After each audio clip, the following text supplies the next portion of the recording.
Daylight, my MVVs, welcome. Long live the Ooni of Ife, or Jaja the second, long live Queen Naomi, long live the Yoruba people across the globe, and long live my beautiful Daylight. With due respect, okay, with complete respect, I took my microphone on this matter. Now, report reaching us allegedly is that there's been a cry, an unusual cry in the palace, and that cry kept coming from one of the hut that belonged to a certain deity. Now, if you know very well about the Ooni of Ife, of course, it's recognized that he is the custodian of all the deity. Like, he is the first son of the gods, and because he is the first son of the god, he is the main custodian of all the deity in the Yoruba race. Like, they have their major people who are there to care for these deities, but he is the one who is delegating duties. He is the one who is overseeing the affairs and making sure that these deities are doing well. And because he is a Role Oduduwa.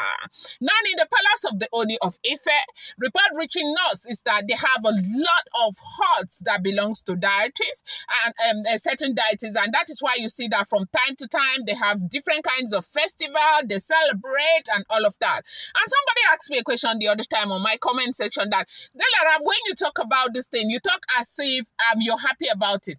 Why shouldn't I be happy? Now, for a civilized person, what you want to do is to respect other people, culture, and tradition. Nobody is imposing it on you. They are not saying, come and do it with us. They are saying, it is what I want. Life is all about making decision, individual decision. Even the race, heavenly race, is a personal race, okay?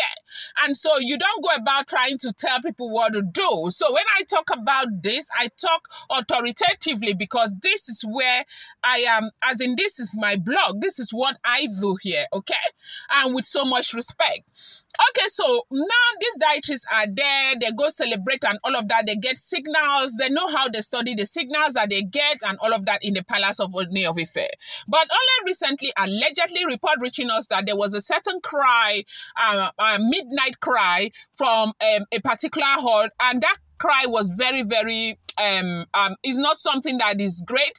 That when you hear that, it's not telling a good story. It's telling that something is not okay. They are unhappy about something. It's the cry of the gods, and maybe they are trying to alert your attention to something or call your attention to something or something. Okay, Daylight. So, they say there's been this cry that's been going on and, you know, and going on and going on. And when they go there, they say there is a certain water they put in a pot, okay, inside that hut where that particular deity is. And that water stays there year in, year out.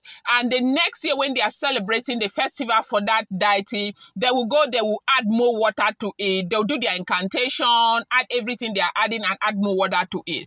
But anytime that pot breaks on its own, it means something has gone wrong, something is wrong. And so they said they've been hearing certain cry, and the Baba who came to say, Baba said the deity, you know me, I don't know, I'm just hearing. The Baba say the deity walked from Ile-Ife at night and went to go and meet him in Ibadan. And the deity told him what is making him uncomfortable. And right here in Ile-Ife, they say they have been hearing the cry. And you know, the people who hear the cry are the people who have been gifted to hear, people who are into spirit. Like the other day, let me bring this, okay, please. This is not to digress. I saw a very beautiful woman, and you know, we got talking, okay, where we took kids for vaccination. I asked her, what are you doing here? And she said, she is, okay, she went to the, which university here? I said, what did you study in the university? She said she studied spirit technology. Or more, I say, in my mind, I say, hey, which one is spirit technology again? Okay, so these are people, those people who know spirit technology, they know how these things happen. So They say they have been hearing the cry, so they now the Baba came to Ile-Ife, and before the Baba came to Ile-Ife, the people in Ile-Ife, the people who are taking care, the custodians, they already knew something was wrong. But as they went to go and open it, the pot was broken. The pot was broken, and when the pot is broken, it means there's something. So they started making their findings, and they said the deity is crying that nobody is going to rest inside the palace. Kabiyesi will not rest, and everybody will be inside this tormentor. The reason why I'm calling it tormentor is because of YouTube protocol. I hope you understand that everybody will be inside this pot of tormentor until they bring the chosen one back into the palace. And who is that chosen one? The chosen one is Olori Naomi ogunwusi Shinokunola. And I said that when God has blessed you, nobody can put you down. Now, is it not ironic that the same people who are saying they're fighting for the God, they don't want her to return back into the palace because she is not working in conformity with them, and the prayer, she has to leave prayer behind, and she has to do this, she has to do that. They're right. And now, the same gods that they said they are fighting for is also fighting for the same woman that they do not want to come back. So what is that supposed to tell you? That is supposed to tell you that Queen Naomi is a child that God has blessed. There's nothing anybody can do to put her down. That person that can put that girl down, except God does not live, or except God is not there. But as long as God is alive, Queen Naomi is going to excel over and over again. And so right now, they said they are saying that until that even Kabiyesi is not going to rest. That that this is something that he brought upon himself. That until the chosen one returns back to the palace, that Queen Naomi, nobody will rest. Now, look at this again. I'm looking at it from this approach of, what they said, that they had met in so many generations ago, it did not work. And, everybody who listens to this story, who hears the stories, can tell you that this has got a spiritual undertone.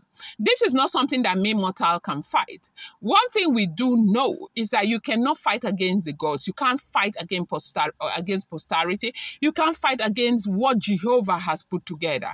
What God has put together, nobody can put asunder. So no matter how far they fight, everything is going back to that place where it started, that they must be together. They must be together. If they are not together, nothing is going to change. And so when you see these Bibles all over the place, every day, you want to wonder, what the hell, what is going on? What is going on?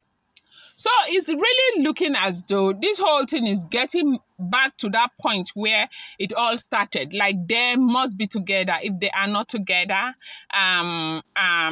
nothing is going to happen.